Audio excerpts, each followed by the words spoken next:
Bonjour Françoise Duguet, nous nous croisons aujourd'hui au tribunal, à la cour d'appel. Cour d'appel. Voilà. Peux-tu me dire quelques mots sur la séance d'aujourd'hui auquel nous avons assisté?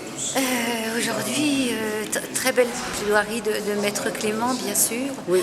pour essayer de démonter tout cet argumentaire qui n'apparaît qu'aujourd'hui à la cour d'appel de la part de la Cégère, alors qu'en première instance, il n'avait pas été expliqué, tous les documents n'avaient pas été fournis. Donc, il semblerait qu'il n'y ait pas une grande urgence à ce que la SCI Les Bains reprenne ses locaux dans l'immédiat, puisque apparemment, elle a démontré que les locaux étaient libres depuis un moment et que la Cégère n'avait pas un projet très bien élaboré avant cette audience à la cour d'appel. Qu'est-ce que tu peux me dire par rapport au fait de cette expulsion qui a eu lieu dans le courant de l'été? La première expulsion des demandeurs d'asile, pas de l'école des greffes, mais avant qu'ils soient justement sur ce site.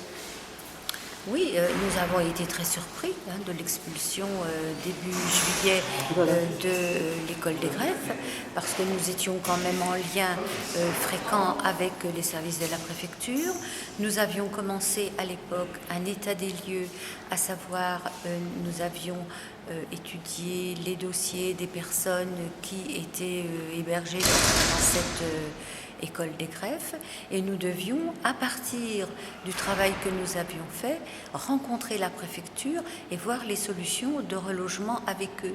Or, nous avons été pris de court, puisque la préfecture a décidé d'expulser les personnes 15 jours avant la date butoir. Voilà. Et c'est à ce moment-là qu'ils se sont retrouvés rue Bertillon.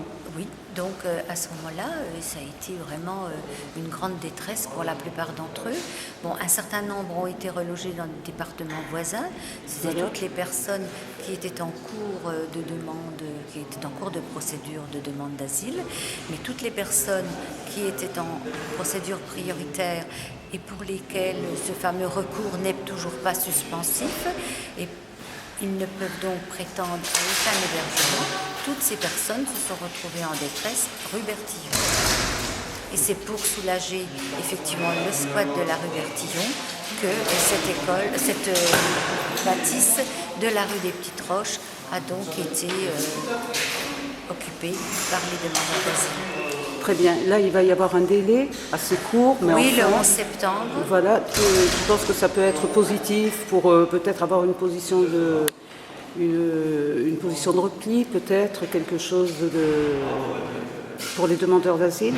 Alors nous sommes toujours, nous aussi, en grand désarroi, parce que à chaque fois se pose pour nous le problème du logement de ces personnes qui viennent forcément nous rendre compte de leur situation et nous rencontrer à nos permanences. Et nous sommes bien sûr démunis, parce que nous n'avons d'aucune façon des locaux à leur disposition.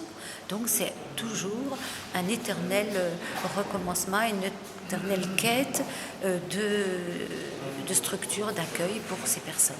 Je te remercie beaucoup. Merci à toi. Bientôt, François.